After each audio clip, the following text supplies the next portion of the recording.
Welcome to Introduction to Cover Letters, a Writing To presentation.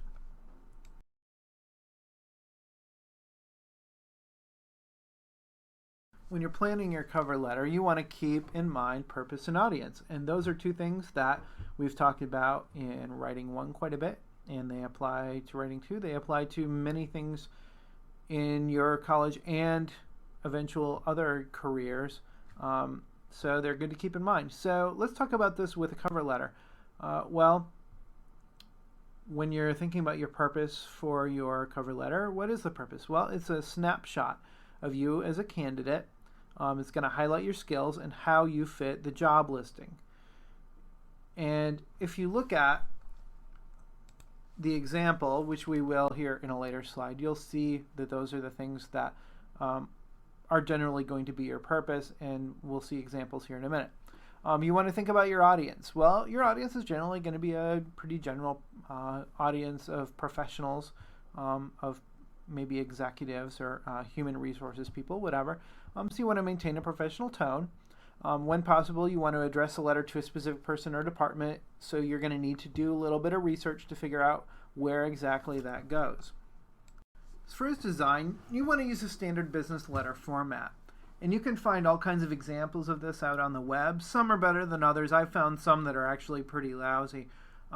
There's a pretty good one in our textbook that you can use, and I know you may not keep all your textbooks around for the rest of your life. So again, this is a good starter one, and you'll find more that you like along the way. I think you can usually find templates even that will help you know what to fill in. Again, some of those are better than others. I recommend you don't get too fancy or cute, and you try to stay within one page. Well, what does it mean too fancy or cute? Well, it means you're trying to be clever, you're trying to be funny. That doesn't always come across real well when you are trying to communicate with someone you don't know. Sometimes we think we're being funny, and it doesn't come across that way. They take you literally. They think that you're being kind of a smart aleck. That's a nice way of putting it. They think that you're trying to be cute.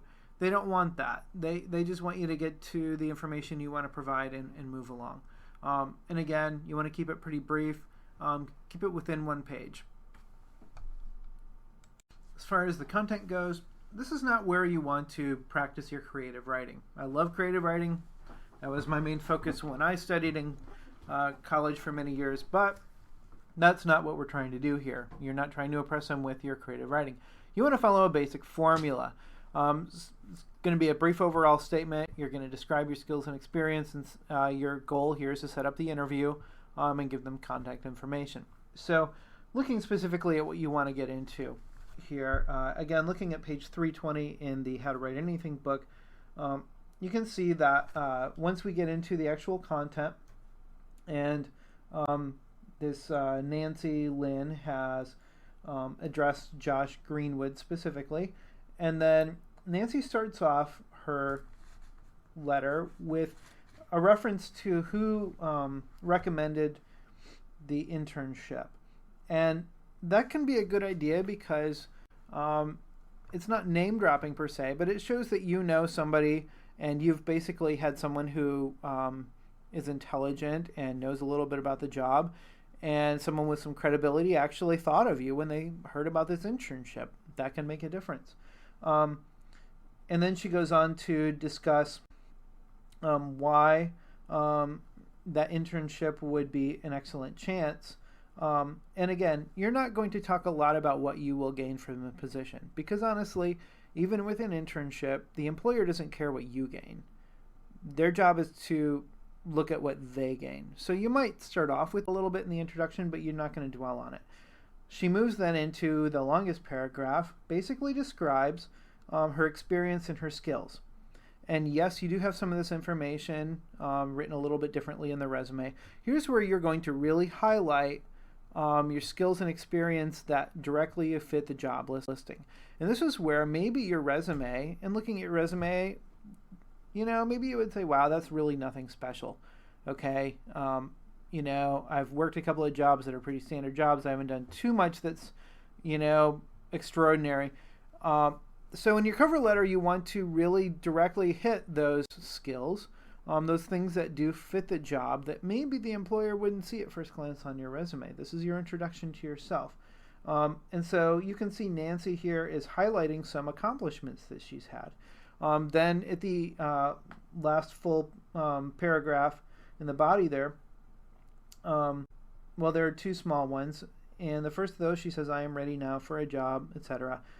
Where again, moving forward, trying to show forward, okay, these are my experiences and skills that I talked about in the last paragraph, but here's what I'm ready for now.